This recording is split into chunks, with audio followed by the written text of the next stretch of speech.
Good morning. Welcome to our online gathering for Silverside Church. Glad you've joined us today. Let me remind you that we will continue these online video gatherings and not have face-to-face gatherings until September the 13th, when we will meet to celebrate the church's 185th anniversary. The actual birthday for the church is September the 5th. There will be an online celebration on the birthday itself with some reflections about the history of the church by two very long-time members. Sometime in the mix there will be a leaflet circulating with some written memories about the church as well. But the service, which will be our first time to reconvene since our efforts to meet during July, will be September the 13th at 10 a.m. already. Some wonderful music plans are being made, and I think it will be a great time to celebrate. We clearly will still be wearing masks and sitting in socially distanced pew areas, but nonetheless, we will not allow it to dampen our spirits. Speaking of getting together, be on the lookout for news about some exciting plans that our music committee is working on with reference to afternoon concerts, outdoor concerts, coming up in early fall.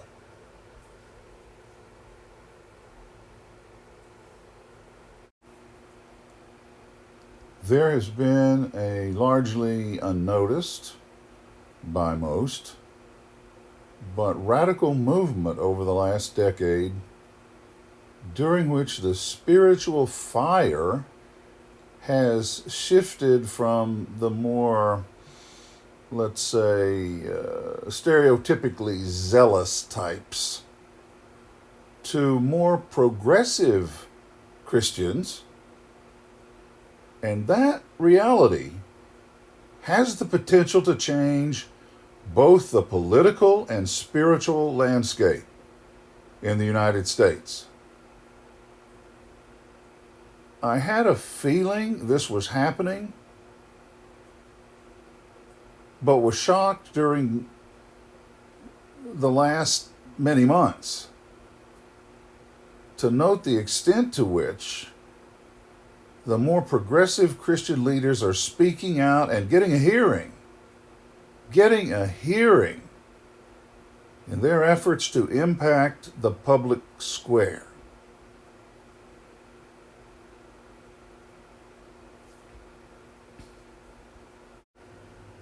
Someone has said a worldly lifestyle seeking pleasure, wealth, fame, and material comforts will inevitably distract one from pursuing any spiritual purpose.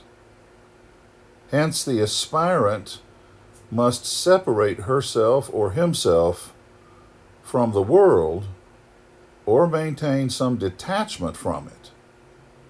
Separation from the world can be achieved either by physical isolation in a monastic community or by living an outwardly ordinary life, yet without attachment to its prevailing values.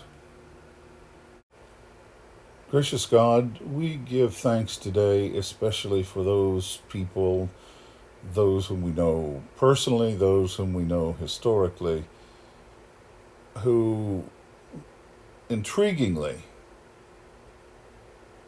are standouts. Not standouts in the way of being famous or prominent for the usual reasons, but standouts because they stand out like oddballs or sore thumbs. because they refuse to fit in with the status quo, because they refuse to let themselves ever be caught up in the flow of things created by the decisions and the movements of the masses. We are wondering today if the chatter coming out of Israel about the delay to annex areas impacting Palestinians is simply a political move, or if there's some real humanity finally involved. In the meantime, we continue to pray for those much maligned Palestinian people. Not only for those trying to continue to live in or near their homeland, but for the countless numbers of Palestinians trying to get by in refugee camps, as horrible as it was before the pandemic, now so much worse.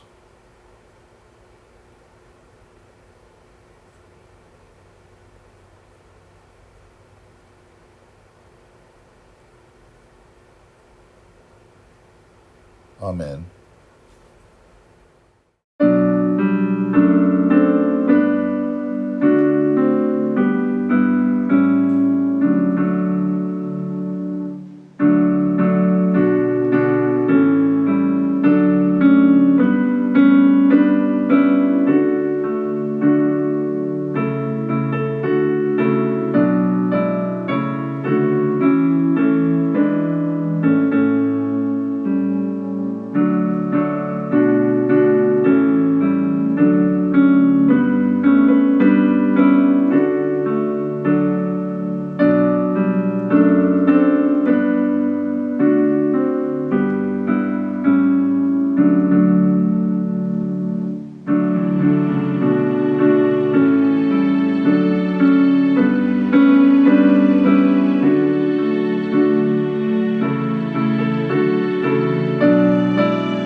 There's a saying from Taoism: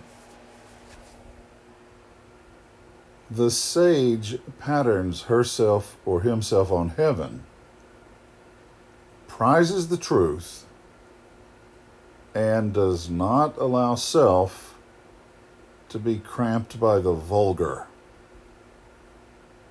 The stupid person does the opposite of this. She or he is unable to pattern self on heaven, and instead frets over human concerns. She or he does not know enough to prize the truth, but instead, plodding along with the crowd, allows self to be changed by vulgar ways, and so is never content.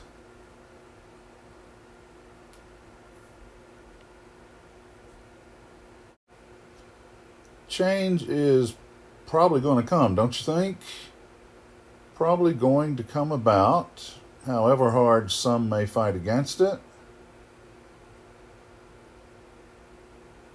There is, in fact, a female of color on one of the two major parties' vice presidential tickets. I won't mention which one. Wow.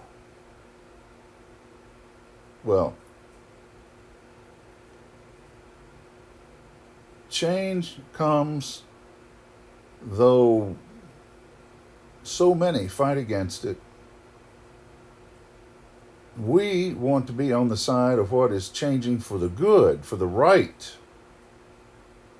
And yet, even in a democracy, there's tremendous pressure to conform in a multitude of key ways. The proper expressions of patriotism, for example, are rather prescribed by the Patriotic Expressions Approval Committees. You know who they are. If you're a patriot, you must never question the perspectives or the demands of a president who prays every day.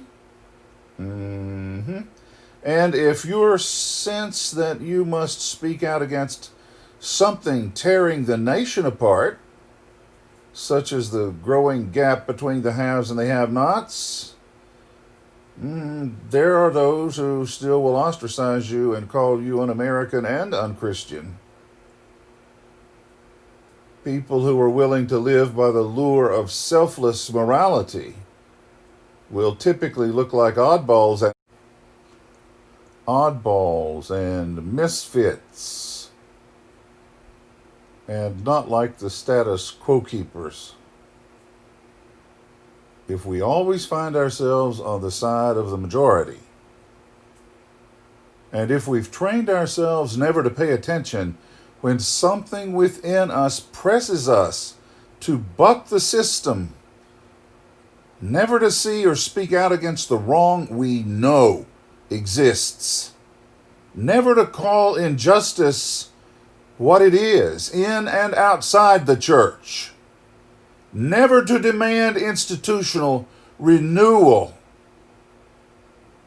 then, like it or not, we are card-carrying members of the society of the status quo. How quaint. Quaint, quaint, quaint. Quaint is finally displayed on mantels or in museums or in oversized coffee table books